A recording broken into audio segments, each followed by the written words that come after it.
I was experimenting doing a couple of things I've never done before. I had a whole head of cabbage. I took half of it, I shredded it and put kosher salt on it and then massaged it for 10 minutes and then put it in a jar, weighted it down, and in 3 days that will become sauerkraut. It ferments on the counter. Okay.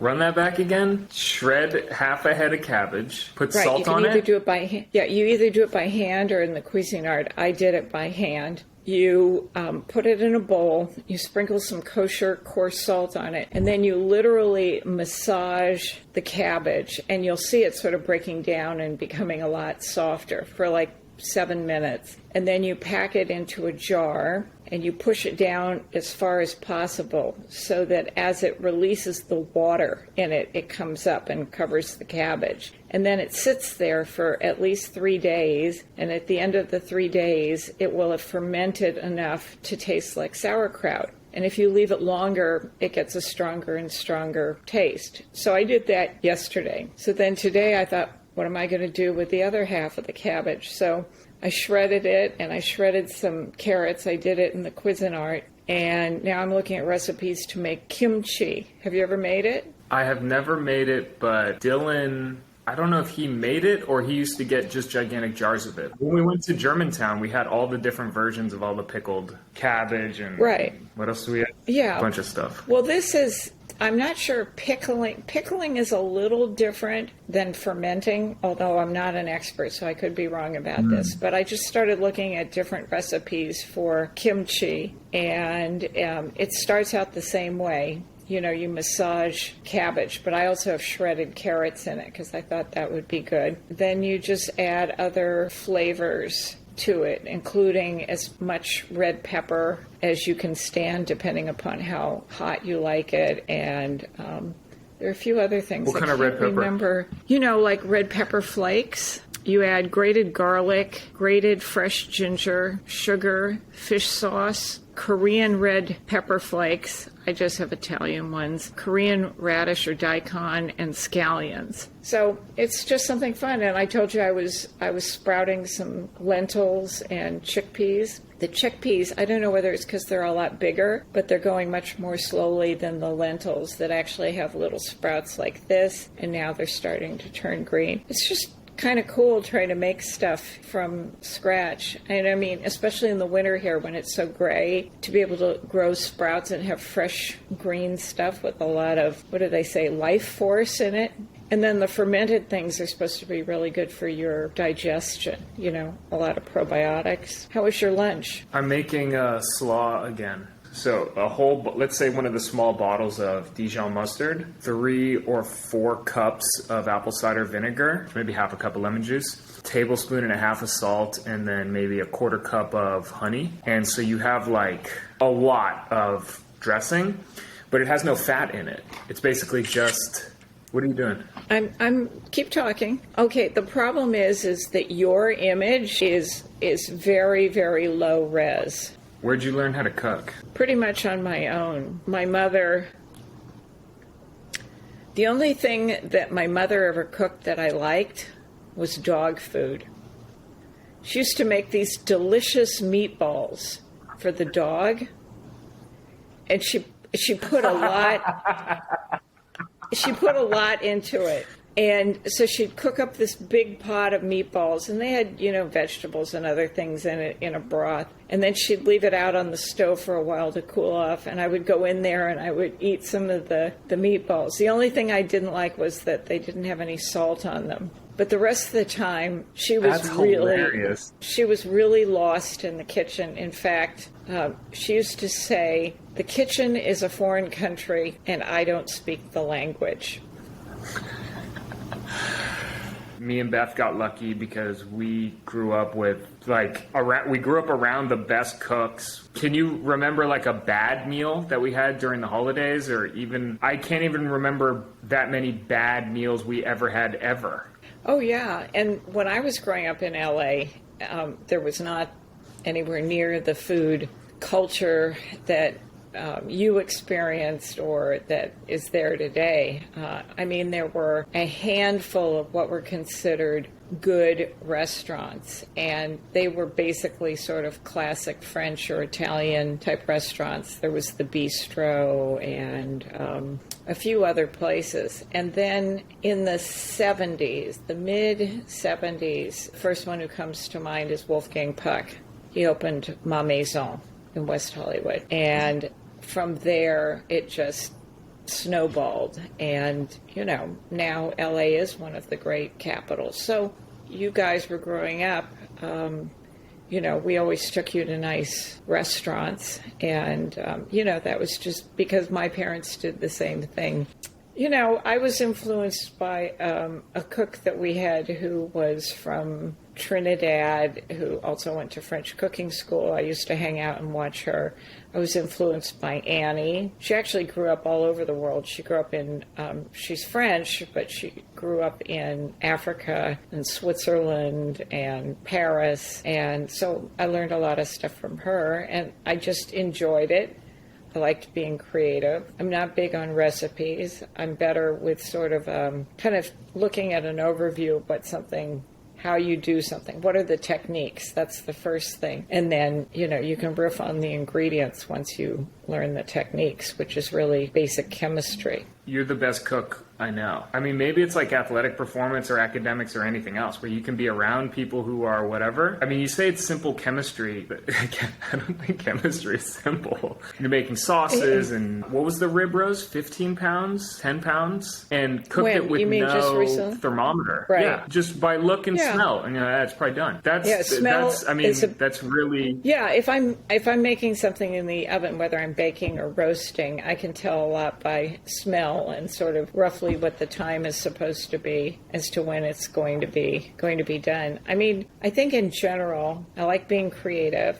If I get an idea for something that I want, whether it's something in the food realm, say for example, ice cream, when we were doing Beachy Cream, I really enjoyed making a lot of wild flavors. Or if I decide that I want to build out a van, you know, I watch a bunch of videos and then I start experimenting. It's really sort of hands-on training, trial and error, and and there are a lot of errors. I screw up stuff all the time. I mean, just talking about cooking, for example, you know, I'll make something and I'll add a little too much of something, and then it's a question of, okay, can I undo that? You can't really undo it. It's sort of like mixing a bunch of paint colors together and then you get this like sort of muddy color. Yeah, it's hard to, you know, extract anything out. So sometimes you just have to start over. I mean, there are techniques like if you put too much salt in a stew or a soup, you can put potatoes in there and they will absorb some of the salt, you know, but there aren't many things that you can actually undo. So, you know, I've had to either throw out or eat something that wasn't entirely satisfactory on a few occasions. Because we've talked about doing Chopped and how fun that would be, which is like, here's, you know, bubblegum barbecue sauce and lasagna pasta. Did you ever see the Pixar movie Ratatouille? No, I didn't. I know what it's about, but I've never seen it. Yeah, it's about a little rat that cooks. And there's a scene where one of the guys he messes up the soup and the rat runs by the soup and he smells it and he starts throwing lemongrass in and he puts cream in and he just completely changes it and turns it into something amazing. But like that's almost tougher to... Oh, yeah. To add something to it to steer it back onto the road. Right. Like if you were talking about a classic stew that had meat, potatoes, vegetables in it, you could start by retrieving all of the elements out of the stew, washing them off, seeing how much of the undesirable flavor that they still have, you know, and then use those as elements in something new with a new sauce. I might have done that. I chop sweet potatoes once a week so I can just roast them and meal prep them easy. I chopped into one of them and it was just ruined. I mean, it just instantly the whole, you cut it in half and it's just instantly smells like it's just gone wrong. And it's got these black striations through it. It just smells rotten, basically. So it was spoiled. And, yeah. And I was thinking, like, if I had just chopped this up and thrown it in with everything else, we wouldn't have known which of the little chunks were the bad chunks. And if you create like a whole stew, and imagine you threw a bunch of sweet potatoes in, but just a small piece of them, it would ruin the whole thing. Yeah, that can happen. I examine the outsides of things very carefully before I put them in, if I think, there are a few things like avocados, that often have black spots in them, and I don't know whether they're actually harmful or what, but they're certainly not very appealing. Yeah, but I think the more you handle individual ingredients, the easier it gets. I meal prep sweet potatoes too, so if I have a large one like this, I scrub the outside of it very well, rinse it off, and then I cut it in 4. And I put those 4 in the microwave and cook them for, that size, 4 or 5 minutes. And then I just put them in a container in the refrigerator, and then I can just pull out, say, a 4-ounce section. And I started eating the skins on them recently. Oh, I discovered a great, easy dessert. You take some cooked sweet potato and you mash it, and you sprinkle some pumpkin pie spice on it. And if you want them a little bit sweeter, you can put a little bit of maple sugar on top of them. And then it's like you're eating pumpkin pie. Why not just use maple syrup? Well, because it's messy. And sometimes I'd rather be using a dry ingredient, because I can sprinkle it. And I just find it easier to work with than the actual syrup. The syrup bottles, there's always that little drip, and then it crystallizes, and you have to keep it in the refrigerator, whereas the maple sugar is a pantry stable. So I've switched to it exclusively. Sorry, why do you have to keep the maple syrup in the fridge? Because I guess it has enough water in it that it will spoil. I don't think it spoils easily, and some people keep it out, but I know it can spoil. Unlike honey that never spoils. Apparently, honey is the only food that lasts forever. So I just find that when I want a little bit of sweetness on something, the maple sugar is very concentrated. And I can take a half a teaspoon and sprinkle it on a single serving of something. And that's like more than enough sweetness, to satisfy a sweets craving. Yeah. The only thing about the maple sugar is you're doing some sort of processing to it if you're changing anything about it. And you're also changing the delivery system. But you have to realize that maple syrup is already processed before you get it. They don't just put the bottle up to the tree. They have to boil the sap in order to make the syrup. So the only difference between that and the granulated maple sugar is dehydration. So if I were to use a tablespoon of maple syrup in something, I wouldn't use a tablespoon of maple sugar. I would use maybe a teaspoon so that you get the same number of carbs. I understand what you're saying about how the processing, like the difference between if you have 12 grapes, and that's like a cup of grapes, right? If you dried them into raisins, it would become like half a cup or less. Whereas if you took a cup of raisins, you'd be getting way more sugar because it would be more concentrated than a cup of grapes. So I always take that into consideration, what is the reduction going to do? Is it going to, and how do I account for that? So with the maple sugar, I only have to use a tiny bit as opposed to the syrup. I know that honey is minimally processed. You can buy raw honey or processed honey or filtered, I guess I should say. I'll look a little bit more into the maple syrup versus sugar thing and let you know. Man, there's a lot of confusion in the fitness space, but there's a lot of examples of people who do fitness naturally good, who have good fitness instincts. Mm-hmm. Food, I don't see too many examples of people who have really, really on-point food instincts. Sue Jeter, I remember 20 years ago talking about canola oil. we just had lunch at a food truck called Ziki, which you should check out, Ziki. It's sort of like a Mediterranean Chipotle, you know, it's bowls and it's wraps, it's that type of thing. No seed oils. Everything was grass-fed butter. If you go on their website, the first thing it says is, you are being poisoned. It says, you're being poisoned. Many restaurants and grocery stores are poisoning you with toxic ingredients that your body simply cannot process. This includes things like seed oils, vegetable oils, soy, palm, artificial, and preservatives. This results in inflammation, illness, depression, hormonal imbalance, weight volatility, and many more. Certain diseases exist today, which once did not. We believe that much of it has to do with your diet. We're prioritizing your health at our expense, while they're prioritizing saving money at the expense of your health. The seed oils. Your body doesn't recognize it as food. So it will sit in your body, sit in the arteries. Your body has no mechanism to break it down, so they build up. And so it just causes inflammation. Your artery, everything has to expand to make room for it if there's less room for blood and stuff to flow through. And same with, all the inflammatory stuff, the processed sugar and all this. I mean, once you started just looking into it, and then you just look at the back of everything. I mean, the RX bars, where it's like the best branding of any bar, where on the front it's like 1 egg, 1 date, 1 this, no BS. But and then you flip it over and you look at it and it's full of shit. It's shelf stable. How did you make it shelf stable? For the marathon, we go to the hotel, and this is what happens every time is I want to have my same breakfast, which is almond butter and honey. So they make these little packages of, maybe it's 2 tablespoons of almond butter in a little package. Are you talking about Justin's Justin's brand? And you flip it over and it says just dry roasted almonds, but then it says palm oil. What's that for, right? It's not to add fat to it, it's almonds. Cover this thing in something that bacteria does not recognize as food, which is like, it's like plastic.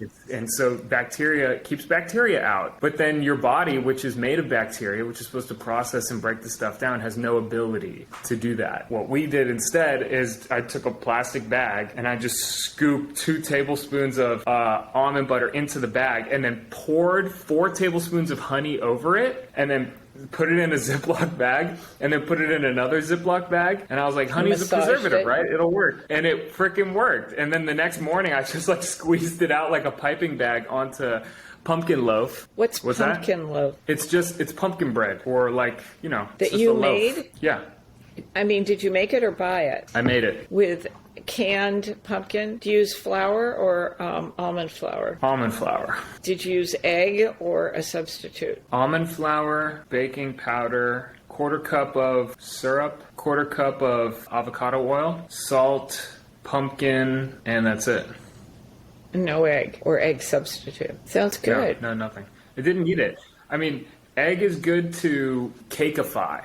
It's good to make it, to cakeify. I mean, think of like egg whites, it gives it this, But with the loaf, I just put it in a loaf pan, and it was amazing. So you bake it, and then you slice it, and you freeze the slices? Yeah, the new thing is immediately pull it out of the oven and throw it in the freezer as quickly as possible. And you slice it first? No, take it out, throw it in the freezer. Because if you take it out and start slicing it, it'll crumble and fall apart. It has to set. Let's say it's at 350, and then you put it in the freezer real quick, and it brings it down to 200 or 150, whatever. Take it out after 5 minutes. Chop it in 4, put it back into the freezer. And then once it's at normal temperature, then I do thin slices and then put it into the thing, keep it in the freezer. Yeah, I'm glad. I'm a huge proponent of freezing things, and not everybody agrees with me. When I make something where I'm making more than one portion, I portion up the other things and put them in the refrigerator.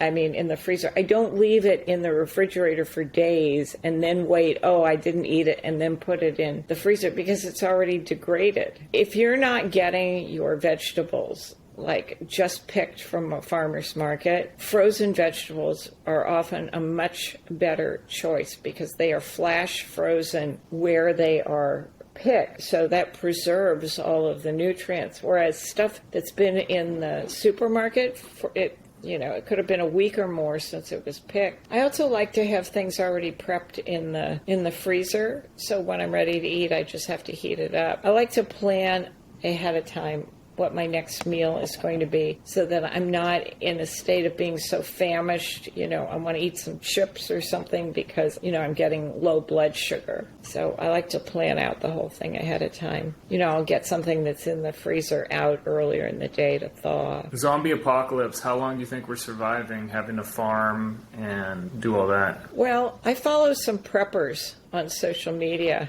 and I'm always fascinated by all of that because I've always done that to a certain level. Backyard chickens, that's a big thing, growing your own food. If I had a place where I could have chickens, I'd probably have some chickens, to have eggs and chicken. I wouldn't mind having a little garden, but I would have what's called a raised square foot garden, which is basically like a tray built out of wood with maybe 8-inch sides, and you divide it into squares, and you just do it by using string. And in each one of those squares, you plant a different kind of vegetable. That gives you so much yield. I mean, most people overplant, and then they've got all the zucchini or tomatoes or whatever they're trying to give away to people at the end of the season. I got some tomatoes one day on Stage Harbor Road. There was just like a wheelbarrow full of them with a sign saying free. Yeah, that's where you got the cucumbers. Yeah, but in a square foot garden, it doesn't sound like much, but a square foot can produce a lot of produce. And you can sequentially, there's another word for it, plant things like lettuce that have a very short growing period, so that you always have fresh food to eat. You can can stuff, you can dehydrate stuff, you can freeze dry stuff. The freeze drying system's pretty expensive, but dehydrating stuff is a great way to do it. So for example, if you were to dehydrate rather than can things, it takes up a lot less room because you don't have things in a liquid. You've dehydrated and made them as small and light as possible.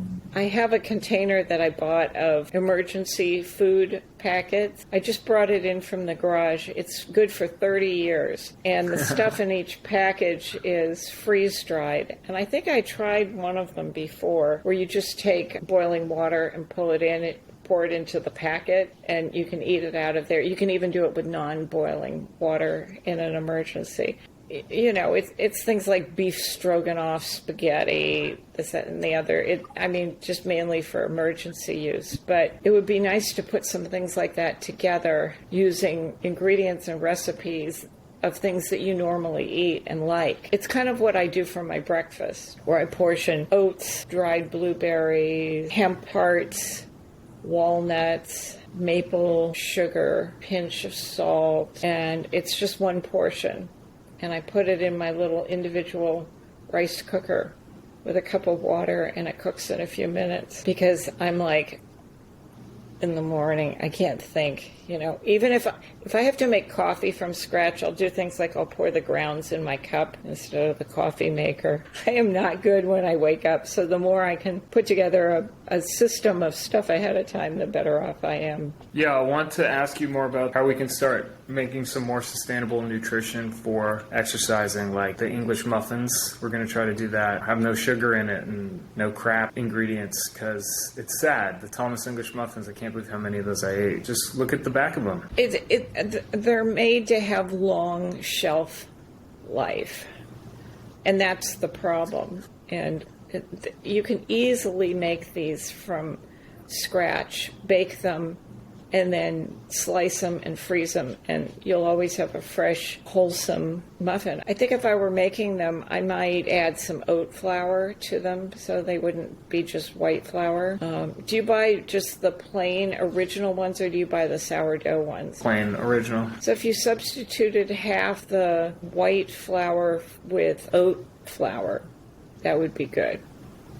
I would try that. First, I'd try making them just the way the recipe suggests you make them, and then you could start riffing on that. Yeah, it's very satisfying to do that. And I told you I made some muffins. I haven't really tried them yet, that have a lot of the same things that my cereal has in it, that I was thinking of taking with me on my trip, so I or someone else wouldn't have to make oatmeal. Are you happy we didn't even literally talk about nothing. We didn't talk about anything, and this is very, very easy. So that Oh, was yeah. the whole point, was to just set it up and make it easy. And if we had no topics, if we had an actual topic, I mean, we could talk for literally hours.